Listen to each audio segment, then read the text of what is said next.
Baik, ada beberapa faktor saya pikir yang memberikan kontribusi pada penguatan nilai tukar rupiah.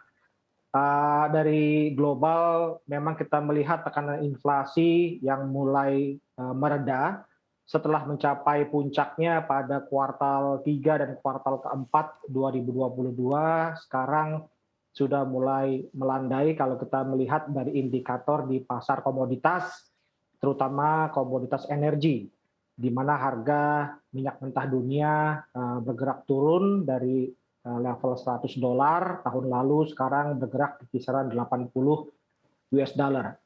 Kemudian juga dari negara besar, negara maju Amerika Serikat, juga tekanan inflasi bergerak menurun dari kisaran 8 hingga 9%, sekarang berada di kisaran 6 hingga 7%, bahkan ada kemungkinan terus turun ke depannya. Ini perkembangan ini mengikuti kebijakan moneter yang sangat agresif tahun lalu, jadi banyak bank sentral sejak kuartal kedua 2022 hingga akhir tahun 2022 itu menaikkan suku bunga. Yang motornya adalah Federal Reserve yang menaikkan suku bunga total 425 basis point. Jadi ini memang adalah perkembangan yang sangat positif. Tekanan inflasi mereda. Tadi Mbak Iva sendiri katakan bahwa kemungkinan ke depan mungkin The Fed tidak akan terlampau agresif menaikkan suku bunga. Selain itu juga sepanjang tahun 2021-2022 surplus perdagangan Indonesia sangat besar. Tahun lalu saja surplus perdagangan barang bisa mencapai lebih dari 50 miliar US dollar, dan itu menjadi satu modal bagi stabilitas nilai tukar rupiah.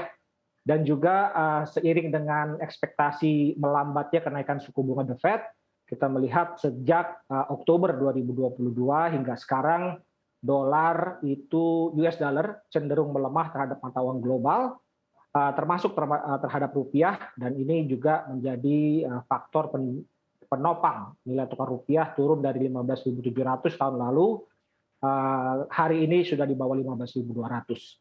Dan saya pikir upaya stabilisasi yang diambil oleh pemerintah dengan penetapan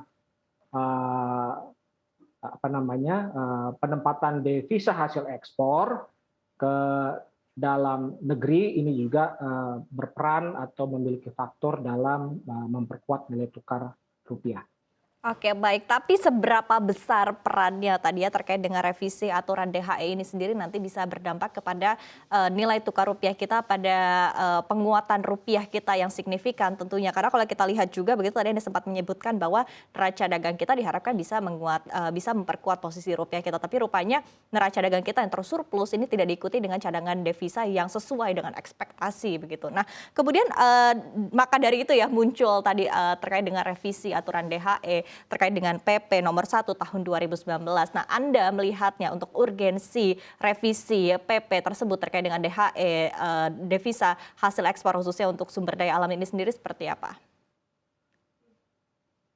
Baik, saya pikir dalam upaya stabilisasi ini adalah langkah yang positif yang diambil pemerintah.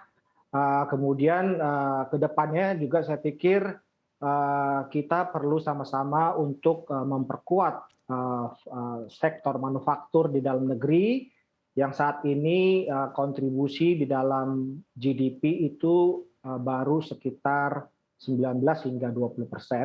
Kalau kita bandingkan dengan di negara-negara ASEAN seperti Vietnam, Thailand, dan Malaysia, kontribusinya itu bisa mencapai antara 23 sampai 27%. Dan juga saya pikir manufaktur dengan hasil produk-produk value added yang tinggi itu juga perlu kita perkuat sehingga ke depannya kita punya kinerja ekspor lebih kuat, neraca transaksi berjalan lebih positif, dan ini jauh lebih berdampak positif terhadap stabilitas nilai tukar rupiah ke depannya. Oke, baik. Dari kacamata Anda, Pak Mika sebagai ekonom begitu ya, kalau disebutkan oleh Pak Menko, Pak Erlangga Hartarto begitu ya, disebutkan bahwa dalam revisi ini sendiri akan menyangkut terkait dengan sektor yang akan ditambah, kemudian juga terkait dengan waktu dan jumlah devisa yang parkir begitu. Nah, dari kacamata Anda sebagai ekonom, apa saja yang perlu dilakukan untuk direvisi begitu dalam PP ini? Ya, saya pikir peraturan-peraturan yang sudah dimulai sejak tahun 2019, kerjasama antara pemerintah dengan Bank Indonesia, kemudian direvisi tahun 2020, dan kemudian kemungkinan setelah ditetapkan tahun 2023 ini, saya pikir kita perlu menyeimbangkan antara upaya stabilisasi dan juga mempertahankan daya tarik investasi di dalam negeri, sehingga investor juga tetap memiliki satu level fleksibilitas dalam mengelola hasil investasi maupun dana hasil ekspor mereka. Oke, baik. Kemudian terkait dengan kalau kita berkaca begitu, kita bandingkan aturan DHE yang ada di Indonesia saat ini dan juga dengan aturan yang ada di sejumlah negara begitu. Ada beberapa negara yang juga mewajibkan mungkin persentase begitu ya, untuk beberapa yang harus direpatriasi, kemudian juga harus dikonversi ke mata uang lokal. Nah, apakah ini juga diperlukan begitu oleh Indonesia ke depannya, Pak Mika?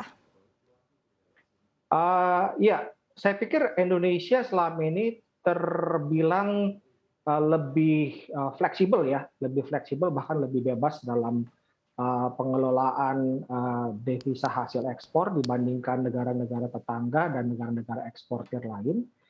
Sehingga saya pikir dengan peningkatan eh, lama dana hasil ekspor itu disimpan di dalam negeri, saya pikir ini juga tidak terlampau ekstrim atau seiring juga dengan apa peraturan-peraturan yang telah diambil oleh negara-negara lain.